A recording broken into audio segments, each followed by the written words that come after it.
Sunod ang ato, sibuyas at bawang.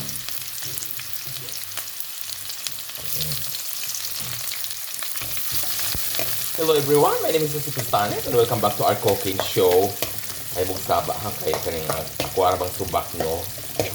Inatag rin akong subak. Atong lutuon karon. Pang-pa-digest yun atong lutuon karon. Okay. Barato ra at si mahigit sa lahat, masarap pa. Diba?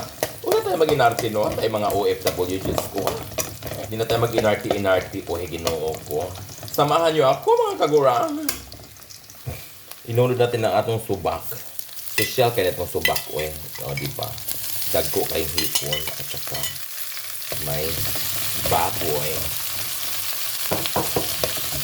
Ay lagi magsaba kay natagra ni siya.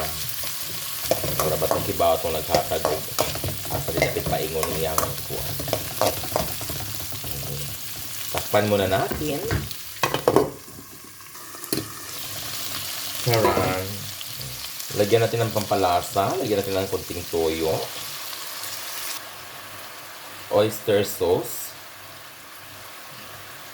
Patakan natin ng konting suka at ang ating pampalasa. Imikos-mikos muna natin ito.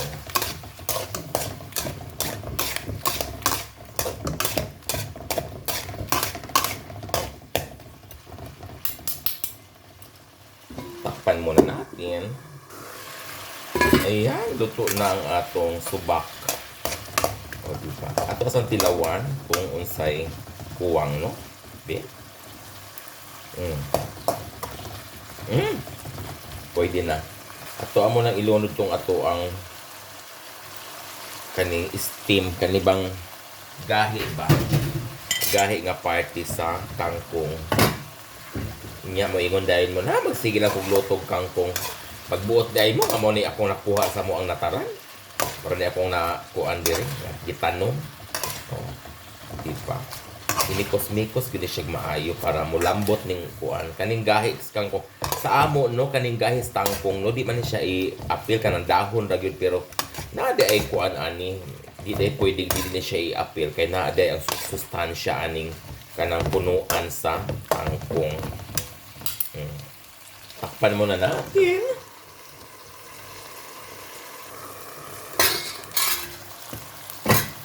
Pwede na siya. Diba? Luto na ang ato ang kangkong. Kunya atong ilunod ni dahon. Diba? Hala kadaghan. Kadaghan dahil aning ato ang kangkong. Shout out muna kay Kagurang Cherry. Naku. Huwag kang mag-inarty Cherry ha. Kay daghan kaning ato ang kangkong. Mura na taanig kuan ron. Mura na taanig kanding. Silang tagkaon aning dahon. Takpan muna natin. Ayan. Luto na nga to ang kangkong. O, diba? Nagtubig na gid siya.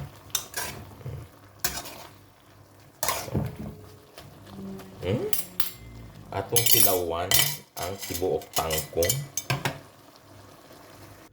Atong tilawan.